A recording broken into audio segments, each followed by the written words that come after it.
Dear all, welcome back to Johar ma'am platform. Last class में हमने पढ़ा कि इंडस्ट्रियल रिलेशन क्या होता है। वैसे अगर आप एचआर स्पेशलाइजेशन परस्यू कर रहे हैं, इसके अलावा सीए, सीएस, सीएमए की डिग्री ले रहे हैं या फिर जनरल कोई डिग्री है, बीकॉम की डिग्री हो, बीबीए की डिग्री हो या मास्टर इन मैनेजमेंट स्टडीज़ की डिग्री है, तो कहीं ना कहीं इन सारे टॉपिक से आपका आमना सामना होगा और स्पेशली एचआर वालों के लिए तो बहुत इम्पॉर्टेंट है। एकेडमिक को स्ट्रॉन्ग करने के लिए और एकेडमिक के पर्सपेक्टिव से इंडस्ट्रियल रिलेशन के पहले थ्योरेटिकल एस्पेक्ट को हमें जानना पड़ेगा, समझना पड़ेगा, ताकि हम उसके बाद लॉज को पढ़ें। लेकिन हाँ, एक बात है कि अगर हम इतने सेंसिटिव इशू को पढ़ रहे हैं तो इस बात का ख्याल रखना होगा कि जितने भी टॉपिक्स हैं जो अभी से पढ़ते जा रहे हैं, कॉम्पिटिटिव एग्ज़ाम के पर्पस से भी इसे देख लें। वैसे लास्ट क्लास में मैंने आप लोगों को बताया कि इंडस्ट्रियल रिलेशन क्या होता है। एक छोटा सा ब्रीफ इंट्रो टाइप का मैं बता देती हूँ दोबारा से। Industrial relation is a relationship between employ and employer, employer and employer और उसके बाद एम्प्लॉय एंड एम्प्लॉय। ये एक बेसिक डेफिनेशन है जिसको बहुत लोग जो है जानते भी नहीं हैं। लेकिन हाँ, सिर्फ रट लेने से डेफिनेशन जो है, चाहे आप किसी भी ऑथर को लिख रहे हों, काम नहीं करेगा। लेकिन मैंने लास्ट क्लास में वीडियो में बताया आपको कि कुछ एक ऐसे डेफिनेशन है जिनको हमें पढ़ना चाहिए, क्योंकि सेम टू सेम उसी डेफिनेशन को एग्ज़ाम में उठाकर आपके सामने रख दिया जाएगा और पूछा जाएगा कि किस ऑथर ने इसको डिफ़ाइन किया है। आज जो हमारा टॉपिक है वो है scope of industrial relation. Scope का जनरल सेंस में, लेमैन टर्म में अर्थ होता है, मीनिंग होता है, उसे हम कहते हैं दायरा या विस्तार, कि इंडस्ट्रियल रिलेशन कहाँ कहाँ तक वर्क करता है, इसका विस्तार कितना है, इसका दायरा ये कितने में फैला हुआ है। तो देखिए, पहला जो स्कोप है इंडस्ट्रियल रिलेशन का है वो है लेबर रिलेशंस, जिसमें कि हम बात करते हैं relation between labour union and management, जिसका दूसरा नाम है लेबर और मैनेजमेंट रिलेशन। अच्छा, एक साइड हमें मालूम है कि वर्कर्स हैं जो काम को कर रहे हैं इंडस्ट्री में, दूसरी ओर हमारा मैनेजमेंट का सेक्शन है जिसमें शेयर होल्डर है, बाकी जितने भी लोग जो वर्कर्स को काम दे रहे हैं, एम्प्लॉयर साइड वाले लोग, वो सभी मैनेजमेंट के पार्ट हैं। तो मैनेजमेंट का और वर्कर का अगर रिश्ता अच्छा रहा, सब कुछ सही रहता है, तब इंडस्ट्रियल डिस्प्यूट कम होगा, लड़ाई झगड़े कम होंगे। तो उससे होगा क्या कि हमेशा शांति बनी रहेगी, हार्मोनियस रिलेशनशिप डेवलप होगा, मेंटेन होगा, वर्कर पार्टिसिपेशन इंक्रीज होगा। क्योंकि आपको मालूम है कि वर्कर सिर्फ काम करने के लिए होते हैं, वर्कर्स को मैनेजमेंट जो कहता वो करते हैं, लेकिन इससे होता क्या है कि वर्कर की जो अपनी इनर सेटिस्फैक्शन है, वर्कर का जो मोटिवेशन है वो ख़त्म हो जाता है। उन्हें लगता है कि बस हमारा काम है, आना है, मजदूरी करना है और निकल लेना है। लेकिन इसके अलावा अगर आप वर्कर्स को अपने अपने कार्यों में, जो भी काम जिस चीज़ में आप डील कर रहे हो उसमें अगर उन्हें पार्टिसिपेट करवाएंगे, तो उससे वर्कर्स का मोराल जो है वो हाई रहेगा, डाउन नहीं होगा। जैसे जापानीज वर्क कल्चर जो है इसका बेस्ट एग्जाम्पल है। वहाँ पर वर्कर्स पार्टिसिपेट करते हैं मैनेजमेंट के साथ और फिर उन्हें भी लगता है कि भाई कोई हमारा भी सुनने वाला है और हमारे आइडियाज़ को भी कंसीडर किया जाता है। तो बीइंग अ मैनेजमेंट स्टूडेंट या बीइंग अ कॉमर्स स्टूडेंट, आपको ये नॉलेज में होना चाहिए कि अगर आप इन सभी टॉपिक्स को पढ़ रहे हैं तो एक बार अमेरिकन स्टाइल और Japanese style of work culture को ज़रूर देख लें। वैसे कहा जाता है या महसूस किया गया है, देखा गया है कि अमेरिका का वर्क कल्चर जो है इंडिया पर हावी है और हम लोग जो है अमेरिकन स्टाइल के लोग हैं। अमेरिकन स्टाइल का वर्क कल्चर हमारे साइड में है, जापानीज जैसा कुछ भी नहीं है। लेकिन आप ज़रूर पढ़ेंगे और बताएंगे कि उसमें क्या क्या बातें हैं जो डिस्कस की गई हैं। दूसरी बात, लेबर और मैनेजमेंट का रिलेशन मेंटेन करना, ये पहला स्कोप है इंडस्ट्रियल रिलेशन का। अब यहाँ लेबर यूनियन की भी बात हुई है, मतलब लेबर जो है, लेबर क्लास जो है, वो हर बात में अपना स्टैंड नहीं रख पाता है, क्योंकि उसकी बहुत लंबी चौड़ी कहानी है। वर्कर जो है जनरली वो ग्रामीण परिवेश से आए हैं। वर्कर्स जितने भी हैं वो बहुत इलिटरेट होते हैं, मेजॉरिटी। कुछ ही वर्कर ऐसे हैं अब इंडिया में पाए जाने लगे हैं कि स्किल्ड वर्क फोर्स भी है, जिसके पास जॉब नहीं है, जो काम नहीं कर पा रहे हैं। इसके अलावा कुछ ऐसे लोग हैं जिनके पास तो डिग्रियां हैं, लेकिन उसके बाद उनके पास कुछ वर्क नहीं है।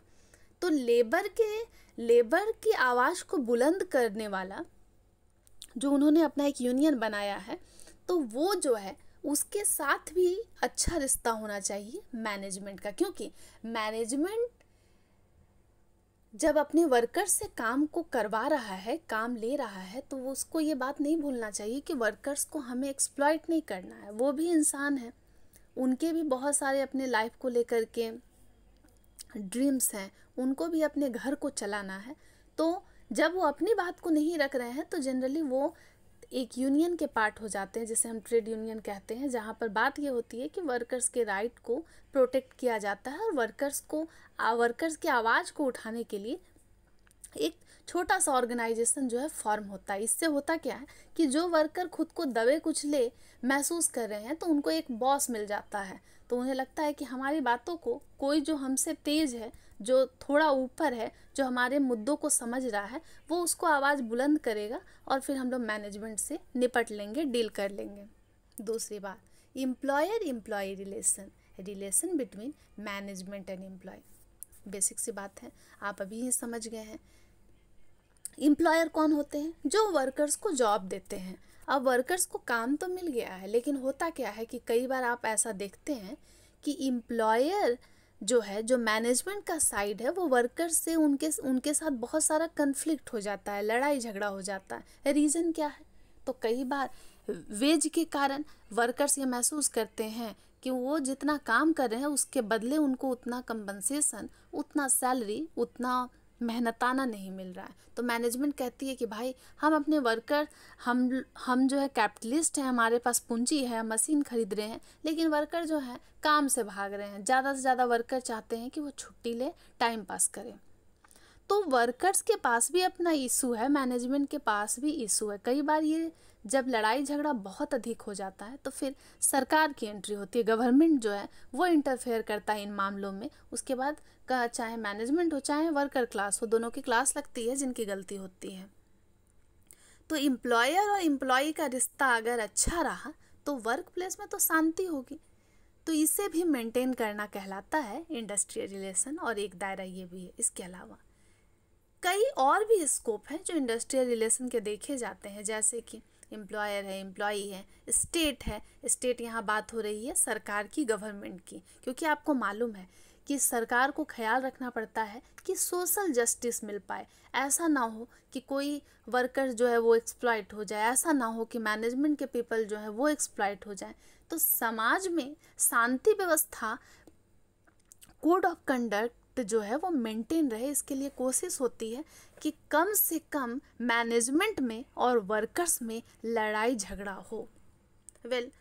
फोर्थ जो स्कोप है, दायरा है, वो बताता है कि एक ऐसे मैकेनिज्म को सेट करना, मतलब एक ऐसी व्यवस्था लागू करना जिसमें एम्प्लॉयर और एम्प्लॉय जो है ना कम लड़ाई करे। तो ये कैसे पॉसिबल है? जैसे कि कलेक्टिव बार्गेनिंग के थ्रू। आपको मालूम है कि वर्कर्स जो हैं जनरली, क्योंकि उनके साथ बहुत सारा इशू रहता है, वो अपने स्टैंड खुद नहीं ले पाते हैं, तो फिर उनके अंदर निगोसिएशन जो है वो कम निगोशिएट कर पाते, वो अपने हक अधिकार की बात जो है वो कम कर पाते हैं। तो अगर कलेक्टिव बार्गेनिंग होगी, अगर वो विचार विमर्श करके अपने साइड को, अपने पक्ष को रखेंगे, तो फिर क्या होगा कि उनको जो है एक्सप्लॉइट वो हो रहे हैं, वो ये सब फील नहीं आएगा। उनको लगेगा कि भाई हमारी बात सुनी जा रही है, पहले अकेले नहीं बोल पा रहे थे, अब हमारे पास हमारा अपना यूनियन है जो हमारे लिए स्टैंड लेगा। कई बात होता है, जैसे कि कन्फ्लिक्ट जब भी किसी ऑर्गेनाइजेशन में अराइज होता है तो उसके लिए बहुत सारे रीजन हैं। 2-4 रीजन तो ये है कि वर्किंग कंडीशन, वर्कर जैसा वर्किंग कंडीशन में काम करना चाह रहा है, अगर उसको वैसा वर्किंग कंडीशन नहीं मिले तो फिर किसी भी ऑर्गेनाइजेशन में एब्सेंटिज्म बढ़ने लगेगा, वर्कर ना छुट्टी ज़्यादा करने लगेंगे, छुट्टी ज़्यादा लेने लगेंगे। इसके अलावा आप देखेंगे कि एम्प्लॉय जो भी वर्कर हैं वो छोड़ छोड़ कर काम जो है हमेशा जो है जॉब स्विच करते रहेंगे अगर उनका माहौल सही नहीं रहा। इस कारण अगर ज़्यादा एम्प्लॉयर जो है मैनेजमेंट ज़्यादा वर्कर्स पर दबाव बनाती है तो फिर आपको मालूम है कि कई एक ऐसे वर्कर हैं जो झेल नहीं पाते हैं, तो फिर उनको कुछ ऐसा स्टेप ले लेना पड़ता है जिससे उनकी जान भी चली जाती है। क्योंकि वर्कर्स की समस्या ऐसी भी है कि एक कमाने वाला और 10 खाने वाला, लास्ट क्लास में भी मैंने ये आपको बताया था। तो गुड रिलेशन अगर इंडस्ट्रियल रिलेशन डेवलप हो जाता है तो फिर क्या होगा, किसी भी इंडस्ट्री में पीस एंड हार्मनी मेंटेन रहेगी, फिर डिस्प्यूट नहीं होगा। जब वर्कर और मैनेजमेंट दोनों ही सेटिस्फाइड है, दोनों एक दूसरे को कोऑपरेट करेंगे तो फिर कन्फ्लिक्ट तो अराइज होगा ही नहीं। तो मोटा मोटी ये दायरा है। वैसे आप यहाँ देख सकते हैं कि scope and evolution of industrial relations work लिखा हुआ है, आप होप करती हूँ कि इसे पढ़ पाएंगे। एक चीज़ और, जब हम एक बिज़नेस को देखते हैं, एक बिज़नेस होता है तो हम जनरली उसको फर्म कहते हैं, लेकिन जब बहुत सारे बिजनेस एक साथ आ जाते हैं तो वो इंडस्ट्री कहलाती है। मतलब बीसीसीएल अगर जो संस्था है जो कि कोल में डील करती है, उसका एक हिस्सा जो है, एक यूनिट जो है वो फर्म कहलाएगी। लेकिन अगर बीसीसीएल और बहुत सारे चीज़ों में डील करने लग जाएगी तो वो फिर इंडस्ट्री कहलाएगी। जैसे जनरली होता है, बजाज का पंखा भी है तो बजाज के ऐसे बहुत सारे प्रोडक्ट है जिसको हम खाने के लिए यूज करते हैं, कंज्यूम करते हैं। बजाज का बहुत सारा दवा भी है, इतना ही नहीं, बजाज के फ़ैन को भी हम यूज करते हैं। तो जब कंपनियां सिर्फ एक यूनिट में डील कर रही हैं तो फिर वो फर्म कहलाता है, लेकिन जब एक यूनिट से ज़्यादा डील करती है, बहुत सारे बिजनेस एक साथ आ जाते हैं, तब वो इंडस्ट्री कहलाती है। तो इंडस्ट्री का दायरा जो है बहुत बड़ा होता है, वहाँ का काम करने का जो ढंग है वो भी अलग है। वहाँ की इंडस्ट्री की अपनी एक स्पेसिफिक रिक्वायरमेंट होती है कि कौन सी इंडस्ट्री किस प्रोडक्ट के साथ डील कर रही है, तो उसके अनुसार उनकी मांगे होती हैं और उस तरीके से वो वर्कर्स को हायर करते हैं। लेकिन हायर और फायर के गेम में इस बात को नहीं भूलना चाहिए कि वर्कर्स जो कि अपने इंटरेस्ट को प्रोटेक्ट नहीं कर पाते, उनके पास खैर अब यूनियन सिस्टम है, यूनियन की व्यवस्था है। जनरली वर्कर्स जो है अपने हक अधिकार को लेकर के, आपको दिखता होगा कि बड़ी बड़ी कंपनियों के सामने घेराव करके बैठ जाते हैं वर्कर की, उनकी मांगे पूरी नहीं हुई हैं। परेशान है तो इस तरीके से वो करते भी हैं। लेकिन इसमें कुछ बेसिक बातें हैं, आप इसको ज़रूर पढ़िएगा, इंडस्ट्रियल रिलेशन से जुड़ी हुई। वैसे स्कोप की जब हम बात कर रहे हैं और अगर आप स्कोप के बारे में समझ रहे हैं तो फिर इसका दायरा बहुत बड़ा है। लेकिन आपको ये जितने भी स्लाइड नज़र आ रहे हैं इसको आराम से पढ़ना है, जो बता रहा है scope and evolution of industrial relation work जो कि लिखा हुआ है। एक बार इसे घर में आराम से देखेंगे। स्लाइड को मैं धीरे धीरे करके आगे स्क्रॉल कर रही हूँ, जो कि बता रहा है कि हम लेबर रिलेशन को मेंटेन करते हैं। इसके अलावा एम्प्लॉयर एम्प्लॉई का रिश्ता तगड़ा होना चाहिए। इतना ही नहीं, ग्रुप को भी मेंटेन करना, ग्रुप रिलेशन को फॉर्म करना। आपको मालूम है कि हर ऑर्गेनाइजेशन में, चाहे इंडस्ट्री हो, कोई बिजनेस यूनिट हो, कुछ भी हो, वहाँ पर दो तरीके का ग्रुप एग्जिस्ट करता है। एक फॉर्मल ग्रुप, जो ग्रुप काम करने के लिए बना है, काम करने के लिए जुड़ा हुआ है, जैसे एचआर डिपार्टमेंट हो गया, मार्केटिंग हो गया, फाइनेंस हो गया और वेरियस अदर डिपार्टमेंट्स। लेकिन होगा क्या कि एक जो फॉर्मल ग्रुप है वो है, लेकिन एक ऐसा ग्रुप बन जाता है जो कि एम्प्लॉयर आपको कहता नहीं है कि जाओ साथ में बैठ के तुम लोग सभी लोग बीड़ी पी लो, गुटखा खा लो, खैनी खा लो। एक ऐसा ही इनफॉर्मल ग्रुप क्रिएट हो जाता है जो कि जीने के लिए, सर्वाइवल के लिए ज़रूरी है। क्योंकि आपको मालूम है कि मैन जो है वो सोशल एनिमल है, वो बिना ग्रुप के एग्जिस्ट नहीं कर सकता। और ख़ास करके इनफॉर्मल ग्रुप की ज़रूरत तो हमें ज़िंदा रहने के लिए है, क्योंकि उसमें जो है हमारा जो अपना, हम जिस तरीके के हैं, हमारा उससे एक सेंस ऑफ बिलोंगिंगनेस क्रिएट होता, लगता है कि बिल्कुल पारिवारिक माहौल मिल गया। वो आपके बॉस आपको नहीं कहते हैं, वो बस जीने के लिए ज़रूरी है, तो हम जहाँ बैठते हैं वहीं पे जम जाते हैं। तो ये सारी पॉइंट्स हैं, आप ज़रूर देखिएगा। इस स्लाइड को अगर आप पढ़ रहे हैं तो अगर एग्ज़ाम में क्वेश्चन आता है फीचर्स ऑफ इंडस्ट्रियल रिलेशन, तो इससे आप बहुत सारे पॉइंट को उठा करके आराम से ईजिली लिख सकते हैं, क्योंकि मुझे मालूम है कि इंडस्ट्रियल रिलेशन में नोट्स बनाने के लिए लोगों के पास बहुत इशू आ जाता है। लेकिन अगर आप कंसेप्ट को समझने लगे हैं ना, तो मुझे लगता है कि फिर एग्ज़ाम में लिखने में समस्या नहीं आएगी। इंडस्ट्रियल रिलेशन के बहुत सारे एस्पेक्ट हैं। पहला जो इसकी खासियत है या ज़रूरत है वो ये है कि जो संस्था है उसमें हेल्दी एनवायरनमेंट बना रहे, डिस्प्यूट कम से कम हो, प्रोडक्टिविटी ज़्यादा से ज़्यादा हो, रेवेन्यू कंपनी की इंडस्ट्री की ज़्यादा से ज़्यादा जनरेट हो और वर्कर्स को भी सैलरी मिलती रहे। लेकिन कई बार होता है कि रेवेन्यू को और अपने पास समेटने के लिए या बहुत ज़्यादा मुनाफा कमाने के लिए जो मैनेजमेंट होता है, जो एम्प्लॉयर का साइड होता है, उन लोग क्या करते हैं कि वर्कर्स के साथ चालाकी करते हैं। जितना वो काम किए हैं उतना वो पैसा नहीं लौटाते हैं। और उसके बाद आपको मालूम है कि वर्कर्स अगर इंडस्ट्रियल डिस्प्यूट होता है, लड़ाई झगड़ा होता है, तो बहुत तरीका है। हम घेराव करते हैं, पिकेटिंग होता है, इसके अलावा स्ट्राइक का सिस्टम है, बहुत सारा सिस्टम है। ये जो भी स्लाइड आपको नज़र आ रहे हैं, काइंडली करके इसको यूज आप कर सकते हैं। स्कोप में तो यूज जनरली करना ही है। इसके अलावा आपको ये जो स्लाइड आप पढ़ रहे हैं, एक ही मुझे लगता है ढंग से फ़ोटो नहीं आ पाया था, इसीलिए मैंने बहुत बार उसे कर दिया है। आप बस मिला करके नोट डाउन कर लेंगे। एग्ज़ाम से पहले 1-2 बार ज़रूर लिख लेंगे। पॉइंट अगर पढ़ लेते हैं और अंदर खुद से एक्सप्लेन करते हैं तो एकदम आप कर सकते हैं। लेकिन हाँ, इधर उधर की बातों को करने से बेटर है कि हम बिज़नेस मैनेजमेंट को पढ़ रहे हैं तो बिज़नेस की भाषा रहे, अननेसेसरी कुछ चीज़ों को भी भरने से बचना चाहिए।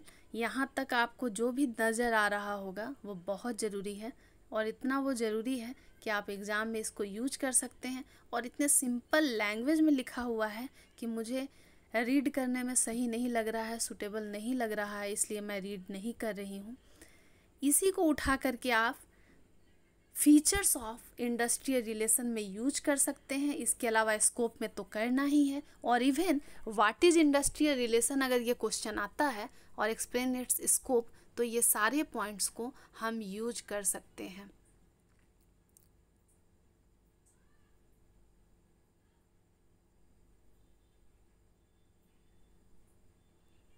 आप आराम से जूम करके इसे लिख लेंगे।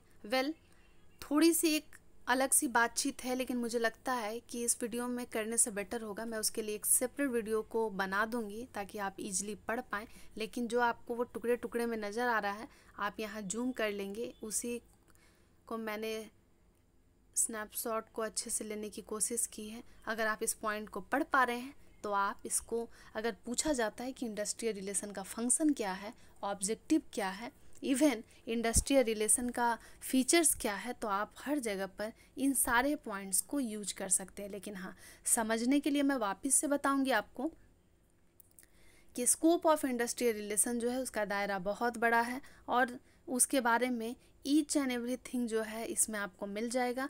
अननेसेसरी वीडियोस को लंबा करने का कोई फ़ायदा नहीं है। आप इसको घर में एक बार रीड करेंगे, नहीं कुछ भी समझ आ रहा है तो एक बार बता देंगे कमेंट में, मैं आपको वापस से पढ़ा दूंगी। लेकिन हाँ, आप लोगों के लिए है, और आप लोगों के लिए अगर ये व्यवस्था है, धीरे धीरे करके आराम से घर में बैठकर लिखेंगे, पढ़ेंगे, और मुझे लगता है कि क्वालिटी के कंटेंट को पढ़ना ही बेटर रहेगा। इधर उधर की चीज़ों में भागना नहीं है, आराम से एग्ज़ाम के समय में हम पढ़ लेंगे। क्योंकि मुझे भी 1-2 स्लाइड्स से सेटिस्फैक्शन नहीं मिलता है, तो मैं उम्मीद करती हूँ कि अगर जो लोग भी मेरे चैनल को खास करके फॉलो कर रहे हैं, उनको भी उनके तुरंत सेटिस्फैक्शन नहीं मिलना चाहिए। और कोशिश कीजिए कि एग्जामिनेशन से पहले सिलेबस को कवर अप ज़रूर कर लें। और अगर आप सिलेबस को कवर अप कर ले रहे हैं तो ये बहुत बड़ी बात हो जाएगी, क्योंकि सेमेस्टर में लोगों के जितने भी सिलेबस है वो अधूरे रह जाते हैं। तो इस बार इंडस्ट्रियल रिलेशन आपको मेंटेन करना है और कुछ भी अधूरा नहीं छोड़ना है। आज के लिए इतना ही इस वीडियो में। स्कोप ऑफ इंडस्ट्रियल रिलेशन काफ़ी है। नेक्स्ट मैं अलग से स्लाइड बना दूंगी आपको, जिसमें हम पढ़ेंगे कि कौन कौन सी पार्टीज जो है वो इंडस्ट्रियल रिलेशन में इन्वॉल्व होती है, किनका किनका कंसर्न इससे होता है।